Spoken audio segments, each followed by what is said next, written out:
Assalamualaikum dan salam sejahtera. Hari ini saya akan ajar ataupun membuat satu tutorial macam mana untuk membuat cetakan tekan panas menggunakan kertas sublimation. Sebelum saya mulakan tutorial, saya harap semua dapat subscribe dan juga tekan loceng untuk menyokong channel saya, insya-Allah.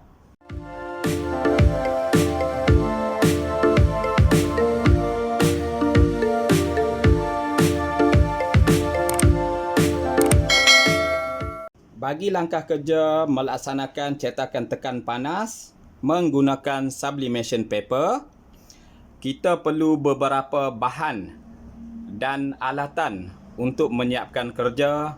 Antara beberapa alatan yang kita perlu adalah seperti mesin tekan panas, komputer pencetak yang mempunyai ink sublimation. Bagi bahan pula, kita perlukan kertas sublimation seperti yang saya tunjukkan di sini. Ini adalah kertas sublimation.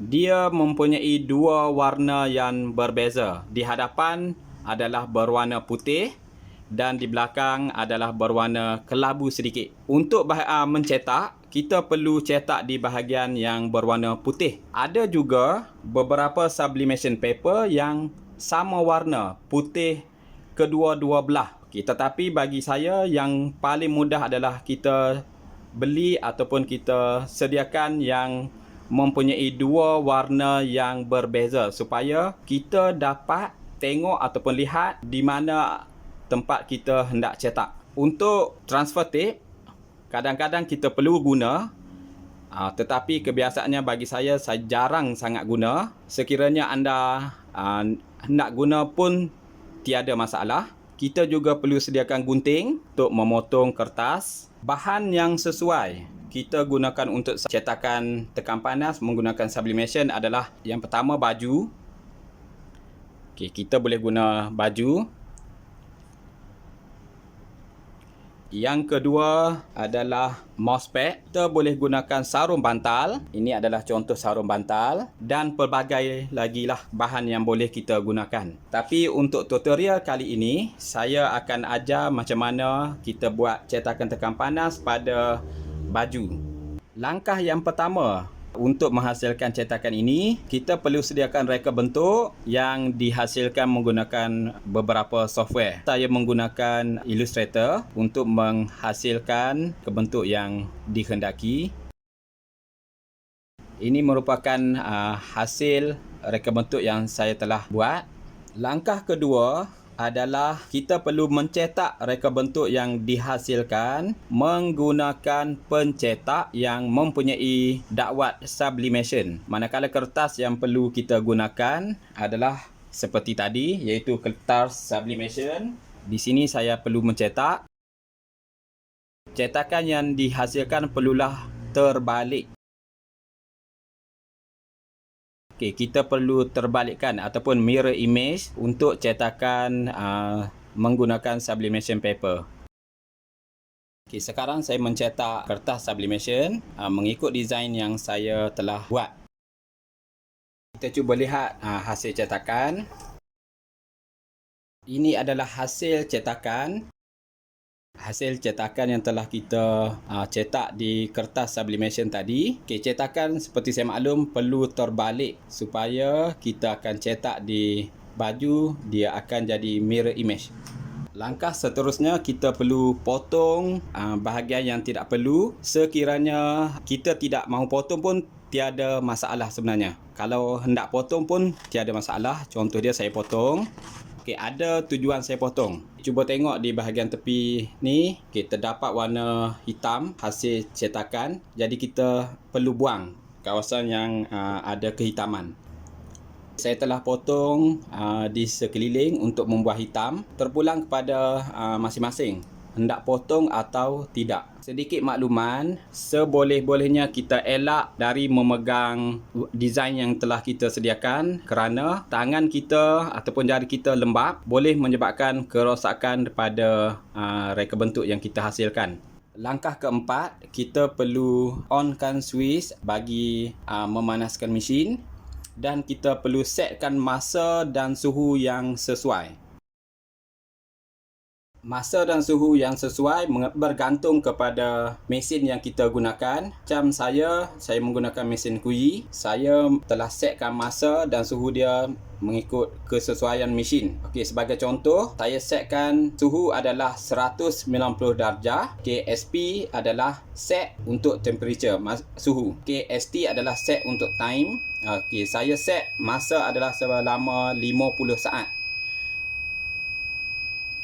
Cara untuk setkan suhu dan masa, kita tengok di sini dia keluar. Ini adalah suhu dan ini adalah masa. Kita set suhu dia, kita tekan set, dia akan keluar SP dan kita set suhu yang kita perlu sediakan. Contoh dia saya sediakan 190, boleh turun atau naik. Sekarang saya turunkan ataupun kita naikkan. Sama juga dengan untuk suhu. Okey, kita tekan set, dia akan keluar ST, set time. Kita akan setkan berapa saat yang kita perlu. Contoh dia saya perlu 50 saat. Okey, di sini kita boleh turun atau naikkan. Suhu dan masa sebenarnya bergantung kepada material ataupun bahan yang kita hendak cetak, sama ada baju, mousepad ataupun sarung bantal dan sebagainya. Jadi kita perlu tahu bahan yang sesuai dan juga suhu dan masa yang sesuai. Sekiranya suhu kurang, maksudnya masa dia transfer ataupun dia ubah daripada kertas sublimation tadi kepada bahan kita, ia akan menjadi pudar. Begitu juga dengan masa yang tidak sesuai, boleh berlaku pudar. Sekiranya terlebih, dia akan melekat di baju. Apabila suhu dan masa yang dikehendaki telah mencapai pada mesin yang telah kita setkan tadi, kita boleh pada langkah yang kelima, iaitu meletak baju di dalam mesin cetakan tekan panas. Ini adalah langkah yang kelima. Sebenarnya kita boleh letak dia pelbagai. Nak letak macam ni pun boleh. Nak sarung di dalam pun boleh. Ini adalah sarung di dalam. Tadi saya letak di atas macam biasa. Ada kelebihan dan kekurangan. Sekiranya kita sarung di dalam, ink tidak akan melekat di bahagian bawah, di bahagian belakang baju. Tetapi jika kita letak terus macam ni, apabila kita mencetak nanti, ink daripada bentuk kita hasilkan, dia akan melekat sampai ke bawah di bahagian belakang baju. Untuk mengelakkan benda ni terjadi, kita juga boleh letakkan pelapik di bahagian dalam. Sebagai contoh, letak kertas A4 dan pelapik lain. Saya gunakan kaedah letak terus baju di atas pelik, tetapi saya perlu letak pelapik di bahagian dalam, iaitu kertas A4. Seterusnya, perlu kita ratakan bahagian yang hendak dicetak dan kita akan letakkan reka bentuk yang kita hendak cetak di atas baju. Langkah ke-6, kita perlu setting ataupun kita laraskan kedudukan reka bentuk yang kita hasilkan di atas baju supaya dia tidak sengit ke tepi, ke kanan ataupun ke atas dan ke bawah. Kebiasaannya saya menggunakan pembaris. Kita perlu setkan di bahagian tepi. Di sini saya tunjuk contoh macam mana untuk setkan supaya design kita letak nanti berada di tengah-tengah. Selepas itu, kita perlu letak reka bentuk yang kita hasilkan terbalik. Dan pembaris kita boleh keluarkan. Terdapat juga beberapa pendapat mengatakan kita boleh dan perlu menggunakan transfer tape ataupun pita pemindah tahan panas. Sebenarnya bagi saya benda ni nak guna pun boleh, tak mahu guna pun boleh. Sebagai contoh, saya akan tunjuk macam mana nak guna dan macam saya buat sekarang ni, saya tak menggunakan pita tahan panas. Sekiranya kita perlu menggunakan, kita hanya letak di sini. Tujuan pita tahan panas adalah supaya reka bentuk yang kita hasilkan tidak bergerak semasa kita turunkan pelik atas ataupun pelik panas di atas. Sekiranya tidak perlu pun tidak menjadi masalah. Langkah seterusnya adalah langkah ke-7. Kita perlu turunkan pelik atas bahagian panasnya, turunkan sehingga rapat ke bawah dan kita perlu tekan handle sehingga betul-betul rapat. Okay, saya akan tunjukkan caranya di sini. kita perlu tekan sehingga berbunyi ataupun sehingga dia betul-betul ketat. Di bahagian atas tadi yang kita setkan masa dan suhu kurangan daripada 50 saat turun sampai ke kosong dan akan berbunyi nanti. Okey, saya akan tunjukkan.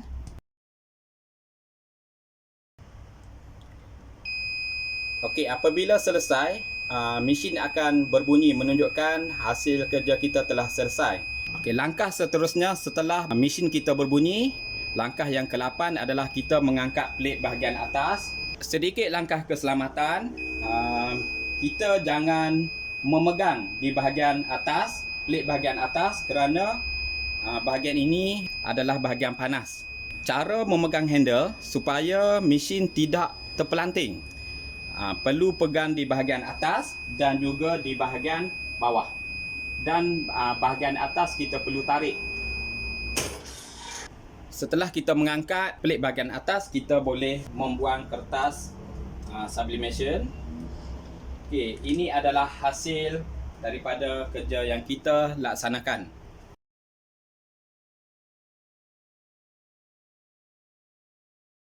Semua boleh tengok macam mana hasilnya. Cantik kan? Dengan warna yang jelas, dengan desain yang cantik. Ini adalah hasil yang kita perolehi. Langkah yang ke-9, kita perlu tutupkan switch di mesin dan juga switch di plug. Ini merupakan hasil kerja yang telah kita laksanakan tadi. Sekejap lagi saya akan tunjuk macam mana membuat sublimation di bahagian tepi ataupun lengan baju. Sama juga macam tadi, kita perlu ikut langkah-langkah yang telah saya nyatakan.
Alhamdulillah, selesai tutorial bagi cetakan tekan panas menggunakan kertas sublimation. Sekiranya ilmu yang saya ajarkan ini boleh membantu semua, saya mohon like, share dan komen video yang saya sediakan. Dan insya-Allah saya akan buat video-video lain lagi untuk memberi ilmu kepada semua orang, insya-Allah. Dan kita akan jumpa lagi untuk video akan datang. Sekian, terima kasih.